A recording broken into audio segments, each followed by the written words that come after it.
Hey, it's Chris with Maynard DIY, and today we are talking about the 5 tips for owning a wood boiler. If you're considering owning a wood boiler or already do, these things are going to help you going.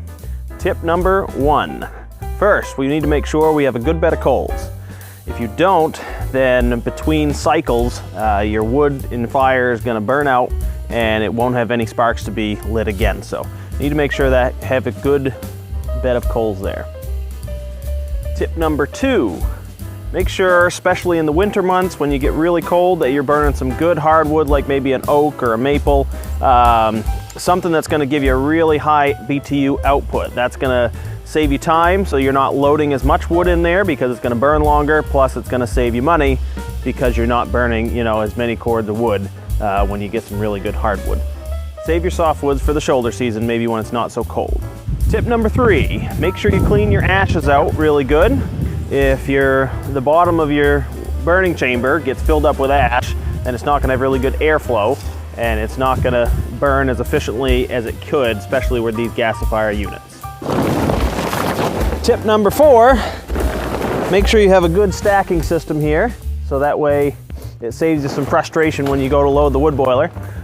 When you're stacking, if you're gonna mix in some softwoods in the shoulder seasons when it's a little warmer, stack that in a different spot, in a different stack that you can get to anytime, instead of mixing it in the middle of the pile like I may or may not have done.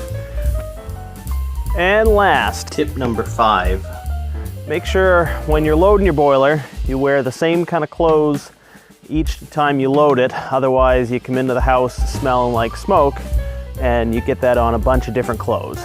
Keep a sweatshirt, or coat, hat, all the same things, every time. That way you're only stinking up one set of clothes.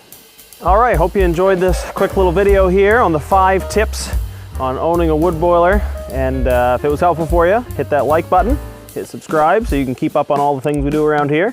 And we'll hope to see you in the next one. Leave a comment down below on what you like to do with your wood boiler. What are your kind of tips that you use when you're running your outdoor wood boiler? So we'll see you in the next one.